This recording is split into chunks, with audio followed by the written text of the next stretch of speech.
Picture this. You wake up tomorrow and discover a mountain of cash in your backyard. Literally. Billions of dollars just sitting there, waiting to be spent. You'd think you'd won the ultimate lottery, right? Your problems are over. Financial freedom forever. But what if I told you that mountain of money would destroy you? That in 20 years you'd be broker than you are right now? That the wealth would poison everything you touch? Impossible? That's exactly what happened to the most powerful empire on earth. Spain didn't just find money. They found an entire mountain made of solid silver. They became the richest nation in human history overnight, and then they watched it all collapse into ruin. This is the story of how unlimited wealth became the deadliest curse imaginable. How gold turned into poison, and how the Spanish Empire learned the most brutal lesson in economics, that money and wealth are not the same thing. By the time they figured it out, it was already too late. We need to travel back to 1545, to a desolate, freezing plateau high in the Andes Mountains in what's now Bolivia. The location is called Potosí, and before this moment, it's absolutely nothing. Barren wilderness. Thin air at 13,000 feet elevation. A place where just walking leaves you gasping for breath. Spain is already a major European power at this point. They've just completed the Reconquista, driving the last Muslim kingdoms out of the Iberian Peninsula after centuries of war. They're warriors, religious zealots, hardened by battle. But they're not economically invincible. They're still a medieval society that values the sword far more than the merchant's ledger. Everything is about to change because of a llama. A local indigenous man named Diego Gualpa is chasing one of his llamas up this barren mountain. The animal is running away from him, and he's pursuing it up increasingly steep terrain. He slips, loses his footing on the rocky slope. To catch himself, he grabs at a bush growing out of the mountainside. The roots pull free from the shallow soil, and underneath, exposed for the first time, he sees something that will change world history. Veins of pure silver, shimmering in the harsh mountain sunlight. Not small deposits, not traces. Massive, thick veins running through the entire mountain. He's discovered the Cerro Rico, the rich hill. It's not just a silver mine. The entire mountain is essentially one gigantic deposit of silver ore. A geological anomaly that shouldn't exist. Nature's freak accident that will reshape global economics. When the Spanish conquistadors hear about this discovery and arrive to see it for themselves, they literally cannot believe what they're looking at. This is the El Dorado they've been searching for, the legendary city of gold. Except it's real, it's silver, and it's unfathomably vast. They immediately begin mining operations, and Potosí transforms almost overnight. Within just a few decades, this frozen wasteland, perched at impossible altitude, becomes one of the largest cities in the entire world. Larger than London, larger than Paris, a city of greed, violence, brutal exploitation, and unimaginable wealth, where the air is so thin that newcomers spend their first weeks constantly out of breath just from walking. But extracting the silver requires labor, massive amounts of labor. This is where the economic miracle begins with a human nightmare. The Spanish institute the meter system, a mandatory labor draft of indigenous people. Tens of thousands of men are forcibly conscripted and sent into the mines.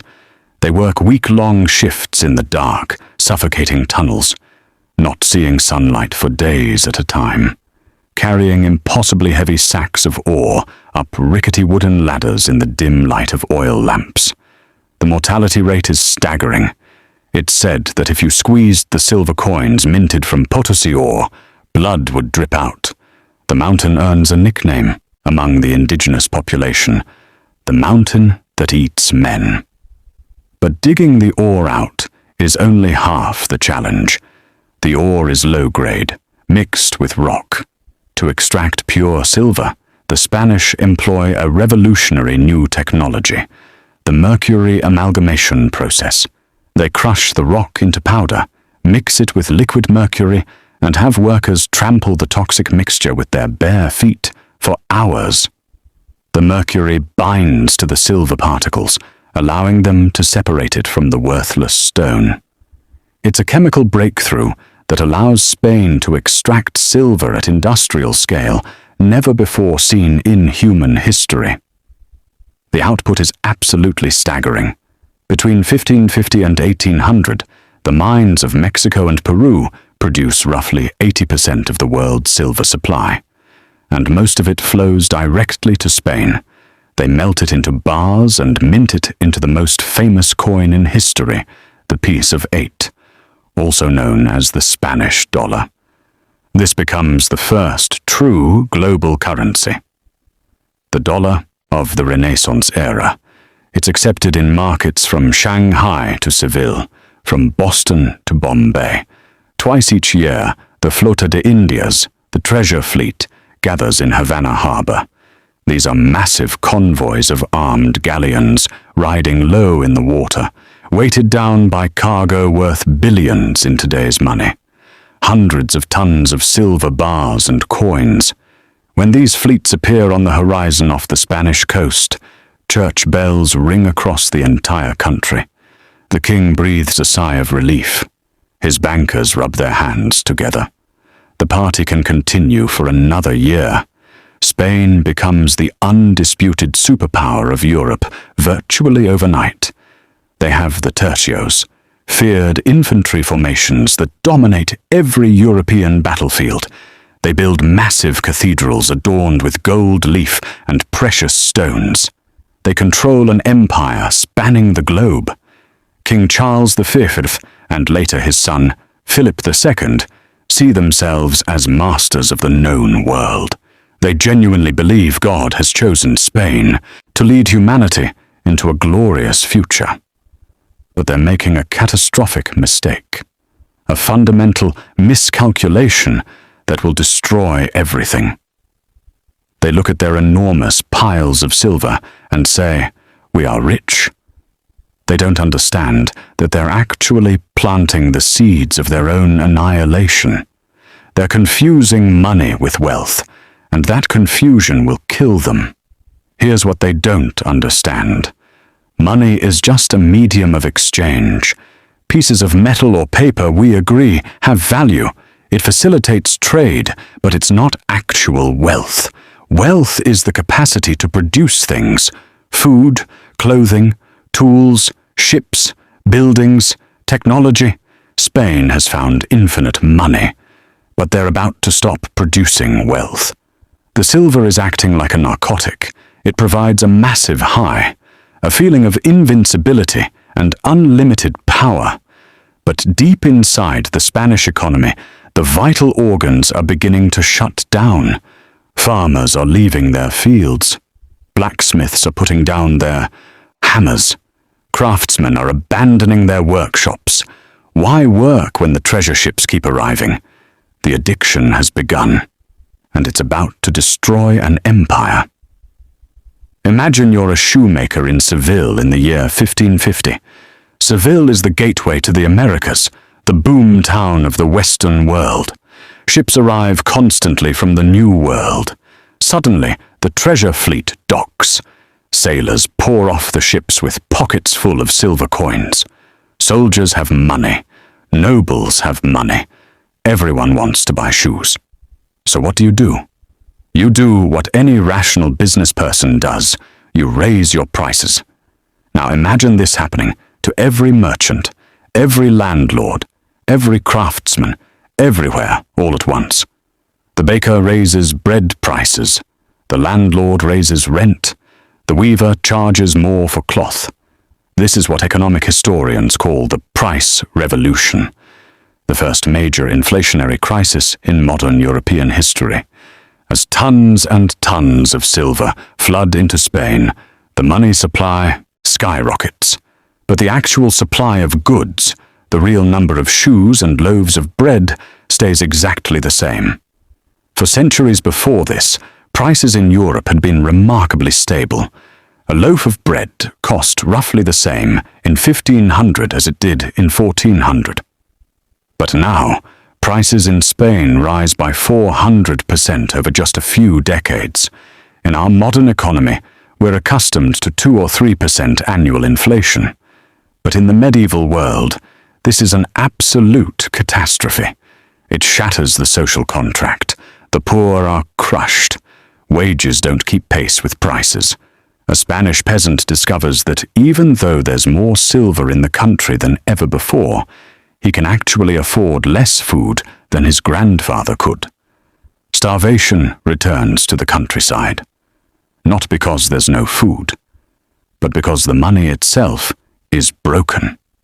But the wealthy and the merchant class face a different problem, one that will ultimately destroy Spanish industry, because inflation makes everything in Spain so expensive, Spanish-made goods become completely uncompetitive in international markets.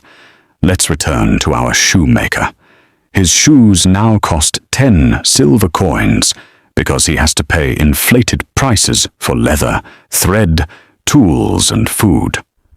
But a shoemaker in France or England, where the silver hasn't flooded in yet, can make identical shoes for 2 silver coins. So what does the Spanish consumer do? Obviously, he stops buying expensive Spanish shoes and buys cheap imported French shoes instead. Spain becomes a funnel. Silver arrives in Seville by the ton, gets unloaded, and within weeks flows right back out of the country to France, England, the Netherlands, and Italy to pay for imports. Spain is doing all the dangerous work, enslaving the miners, sailing across treacherous oceans, fighting off pirates, only to hand the money directly to their economic rivals to buy dinner. A famous saying emerges: Spain is the mouth that receives the food, but only chews it for the rest of Europe. Or, as one French observer mockingly noted, everything is expensive in Spain except silver. This economic reality begins to fundamentally change Spanish culture. In England and the Netherlands, the merchant class is rising. They're building factories, shipyards, textile mills. They're selling manufactured goods to the newly wealthy Spanish. But in Spain, working for a living becomes seen as shameful. Beneath the dignity of a proper Spaniard, the cultural ideal becomes the hidalgo, literally son of something. A minor nobleman who owns some land, does absolutely no manual labor, and lives off a government pension or rent from tenants. The influx of easy money creates a society of consumers and bureaucrats. The dream is to get a government job near the silver pipeline, not to start a productive business. The famous Spanish literature of this era, Don Quixote, the picaresque novels, is filled with these characters. Impoverished nobles who are literally starving to death but refuse to work because they consider it degrading. They'd rather polish their armor and pretend to be wealthy than dirty their hands with trade. While the Dutch are inventing the stock market and the English are revolutionizing agriculture, Spain is building churches and buying fancy velvet clothing. They're becoming hollow. The economy looks shiny and golden on the outside, adorned with plunder from the Americas. But inside, it's rotting. There's no production, no innovation, no real economic foundation, just waiting for the next treasure fleet to arrive. And this creates a terrifying vulnerability. The entire stability of the empire depends on wooden ships successfully crossing an ocean full of storms and enemies. If the winds don't blow favorably, the king can't pay his bills, and the king has very expensive bills, because Philip II doesn't just want to be rich, he wants to rule the entire world. King Philip II is the most powerful man on earth. He rules, from his massive, gloomy palace of El Escorial, surrounded by monks and mountains of bureaucratic paperwork. His empire includes Spain, Portugal, parts of Italy, the Netherlands, the Philippines, and the Americas. He's essentially a planetary king. But holding together a global empire is incredibly expensive. Philip sees himself not merely as a king, but as the sword of God. He believes it's his divine duty to defend Catholicism against the Protestant Reformation and the expanding Ottoman Turks. This means he has to fight everyone, everywhere, all the time. He fights the Ottoman Turks in the Mediterranean, culminating in the massive naval battle of Lepanto. He fights the French for supremacy in Italy. But his biggest bleeding wound is the Netherlands. The Netherlands is technically a Spanish possession, but it's also the birthplace of capitalism and hotbed of Protestant rebellion, the Dutch revolt. Philip sends the army of Flanders to crush them. This begins the 80 Years' War, one of the longest and most expensive conflicts in European history. It's a logistical nightmare. To get soldiers to the Netherlands, Spain has to march them along the Spanish road from Italy, through the Alps, into northern Europe. They have to pay, feed, clothe, and arm 70,000 men thousands of miles from home for decades. And because Spanish industry has been hollowed out by inflation, they can't even manufacture their own weapons. Spain often has to buy gunpowder and cannons from foreign merchants, sometimes even from the Dutch themselves. The silver from Potosí is literally funding Spain's enemies. Then comes Philip's obsession with England. Queen Elizabeth I is a Protestant heretic in his eyes, and her privateers, men like Francis Drake, are raiding his treasure ships. In 1588, Philip makes the ultimate gamble. He launches the Spanish Armada. It's the most expensive naval force ever assembled. 130 ships, 30,000 men, thousands of cannons. The cost is astronomical. And here's where things get truly insane. To pay for it, Philip doesn't use silver he actually has. He uses silver he hopes to get in the future. This brings us to the darkest aspect of Spanish finance, the asientos. These are short-term, high-interest loans from German and Genoese banking families, the Fuggers, the Wellsers. Philip is essentially taking out payday loans on an imperial scale. He goes to the bankers and says, "Lend me 5 million ducats now to build the Armada, and I'll repay you with interest when the treasure fleet arrives in 6 months." The bankers, seeing the massive ships full of silver arriving regularly, agree. They charge 10, 20, sometimes 40% interest. But the Armada is a catastrophic disaster. It's not even defeated by superior English naval tactics. It's destroyed by bad weather, poor planning, and rigid command structures. Storms smash the Spanish fleet against the rocky coasts of Scotland and Ireland. Half the ships sink. Thousands of sailors and soldiers drown. When the news reaches Philip, he reportedly says, "I sent my ships to fight men, not the winds and waves of God." But the bankers don't care about God's winds. They want their money back. The ships are at the bottom of the ocean.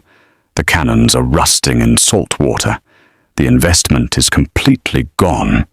But the debt remains, and the interest keeps accumulating. The resource curse has evolved into a debt trap. By the 1570s, the interest payments on Spain's national debt are larger than the entire tax revenue of the empire. Think about that. Every penny collected in taxes, plus every ounce of silver arriving from America, isn't enough to even pay the interest on existing loans. They're not paying down principal, just treading water. The king is trapped on a treadmill. He has to borrow more money just to pay off old debts. He mortgages Spain's future for generations. He sells rights to collect taxes. He sells noble titles. He squeezes the peasantry until they have nothing left.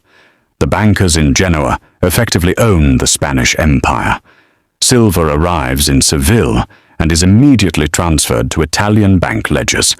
Spain has become just a shipping company for its creditors. The system is stretched to breaking. All it takes is one bad year, one hurricane sinking a fleet, one pirate raid for the house of cards to collapse. We think of sovereign default, countries going bankrupt, as a modern phenomenon. Greece, Argentina, Venezuela. But Philip II of Spain was the father of sovereign default. He did it bigger and more dramatically than anyone in history. The breaking point comes in 1557. The wars in France and the Netherlands have drained the treasury. The treasure fleet is delayed. The bankers refuse to extend any more credit. Philip II issues a royal decree. Spain is suspending all payments to creditors. He essentially looks at the most powerful bankers in Europe and says, "I'm not paying you." It's a financial earthquake. In Antwerp and Genoa, banks collapse overnight. Wealthy families lose everything. Credit markets across Europe freeze. It's the 16th century equivalent of the 2008 financial crisis caused by one man's decision. But here's the tragedy. It doesn't stop the spending. Spain is addicted to war and addicted to imports. They have to keep borrowing. After the default, the bankers eventually return.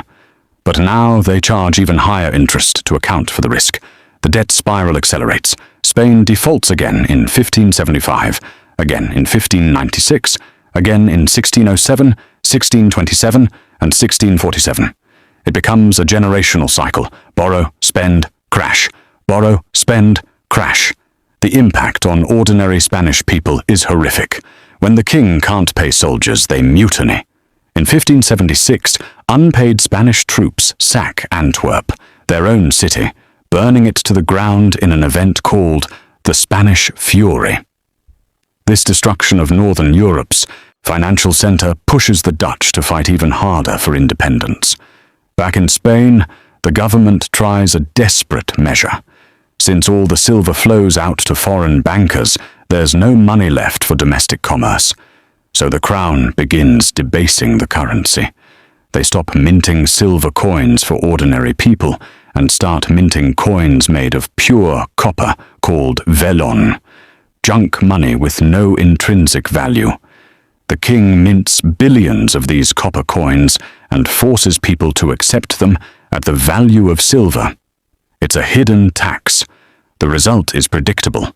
Hyperinflation on top of the existing silver inflation. Prices fluctuate wildly. People hoard silver and refuse copper. The economy splits in two. The wealthy and government deal in silver, while the poor are left with worthless copper tokens. The middle class is wiped out. By the mid-1600s, the Spanish century is over. The mines of Potosí begin to run dry. The silver veins thin out and eventually disappear. But because Spain spent 100 years buying things instead of learning how to make things, they have nothing to fall back on. No wool industry like England. No banking sector like the Dutch. No luxury manufacturing like France. The cities of Castile empty out. Population declines. Fields lie fallow. Spain descends into a long, dark period of poverty and irrelevance. The empire that owned the world becomes known as the sick man of Europe. Meanwhile, the countries that had received Spain's silver, England and the Netherlands, use that capital to invest. They build merchant fleets, fund scientific research, establish stock exchanges. They understand the ultimate truth of economics. Wealth isn't the metal you dig from the ground, it's the productivity of your people. The Dutch use Spanish silver to build the ships that will dominate global trade for centuries. The British use Spanish silver to fund the Industrial Revolution. Spain was merely the conduit, the funnel through which the wealth of the Americas flowed to create the modern world. leaving Spain itself hollowed out and empty. The story of the Spanish Empire is the ultimate warning to any nation or individual. It's the story of the resource curse. Whether it's silver in 1550 or oil in the modern Middle East, easy money breaks the link between work and reward. It creates the illusion of prosperity while rotting the foundation. Spain drowned in gold. They thought they were masters of their destiny. But they were slaves to their own fortune. The lesson is brutal and clear. Money without productivity is poison. Wealth without work is a curse. The Spanish learned this lesson the hardest way possible, by losing everything. Don't let their mistake be forgotten. If you want to understand more about how empires rise and fall, and the economic forces that shape history, hit that subscribe button. More stories like this are coming. Thanks for watching. I'll see you in the next one.